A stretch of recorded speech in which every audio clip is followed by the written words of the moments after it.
থানার ভেতরে নেচে গিয়ে টিকটক ভিডিও ধারণ এবং সেই ভিডিও ফেসবুকে ছড়িয়ে দিয়েছেন শিউলি খাতুন নামে এক আওয়ামী লীগ নেত্রী। তার এমন কর্মকাণ্ডের জন্য আটক করা হয়েছে তাকে।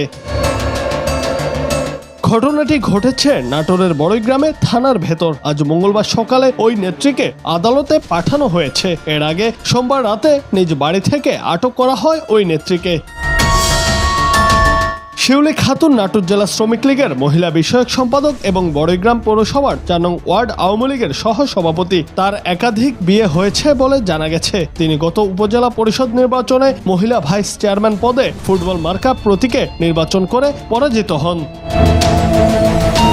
সম্প্রতি শিউলি খাতুন থানার ভেতরের মূল ভবনের গেটের সামনে বলি ও দারোগা পেয়েছি মুখ তোমার পুলিশ ফেসেছে পরাণ আমার ভালোবেসেছে গানের তালে তালে নেচে টিকটক ভিডিও ধারণ করেন। তবে এ সময় সেখানে কোনো পুলিশের উপস্থিতি দেখা যায়নি। পরে সেই ভিডিও তিনি নিজের ফেসবুক আইডিতে প্রচার করেন এবং মুহূর্তেই ভাইরাল হয়ে যায়। থানার সামনে এমন ভিডিও ধারণ করে সোশ্যাল মিডিয়ায় ছড়িয়ে দেওয়ায় বিভিন্ন পর্যায়ে লোকজনের মাঝে ক্ষোভ ও নিন্দার ঝড় ওঠে। অসংখ্য মানুষ ভিডিওটি ফেসবুকে শেয়ার দিয়ে ক্ষোভ প্রকাশ সহ তাকে গ্রেফতারের দাবি জানিয়েছেন।